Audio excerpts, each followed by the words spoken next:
Darrell, great win in the week. That changes things up. What was it like, the training this week? Training's been bright. It's the same. We try and try and keep the group level-headed. We try and take the next game as it comes along. We've been a little bit disappointed in the last 3 away games, but like I said before, Tuesday night our home form's pretty strong. After Tuesday night, we're trying to knit both together. Early on in the season, we're winning all the away games and couldn't win at home, and then all of a sudden the tables are turned. So if we can finish the last quarter of the season with both, we'll be there or thereabouts. It's that old chestnut consistency, isn't it? Well, it's an inconsistent league, isn't it? And the top teams, the top three, well, Northampton, I'd definitely put in that list, and like I said, Plymouth and Oxford, they've been more consistent than most, and that's why in the top three. Other than that, there's 10, 11 teams that can get in the top 7. Talking about getting in the top 7, you're there at the moment, playing Notts County this weekend, who are down at the other end. They're going to be fighting for everything, aren't they? Of course they are. The new manager's gone in, Jamie, and they're fighting to impress him. He's looking for that winning formula. It's a tough place to go. I think they've got 28 senior pros, or did have 28 senior pros early on in the season. They'll be very disappointed to see where they are league position wise. It's a demanding club that's obviously been higher up in the pyramid, and it's another club that the name means nothing. You've got to earn it. Everybody's got to earn it in the to win promotion, to get yourself amongst it. Doesn't matter what names you've got on paper. It's about how you perform on a Saturday, and I'm sure they'll be disappointed how the season's gone. Jamie's come in and got a few positive results, and I'm sure they'll be looking to climb the league.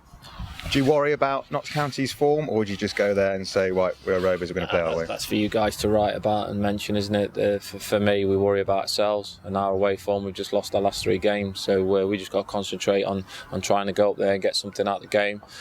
Coming up with 2 home games coming up after it.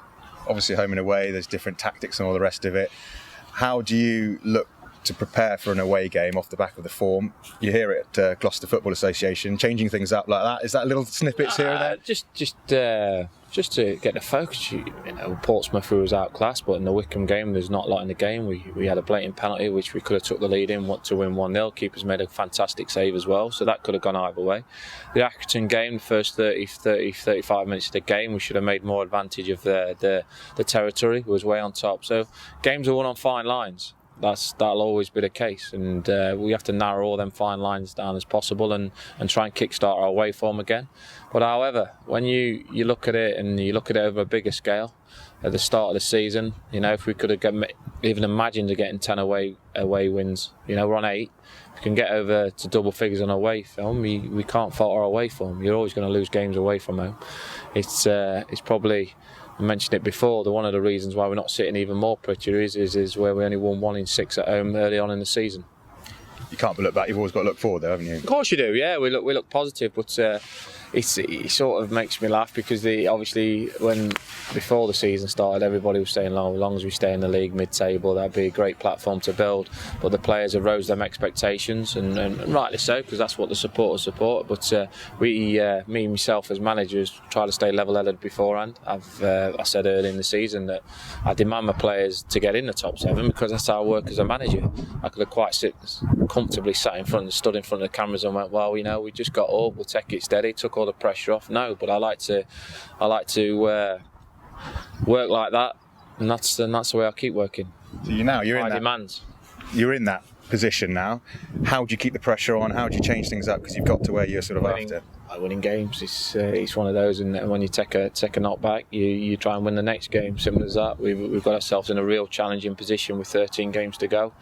Still 39 points to play for. We've got 53. What's that, Keith? 2 more than when we got relegated on? Yeah. So that's 2 more with 13 games to go. If we'd have sat amongst everybody and said before the start of the season with 13 games to go we're on 53 points, everybody would have passed that and thought I was having a laugh. But that's where that's where we're at.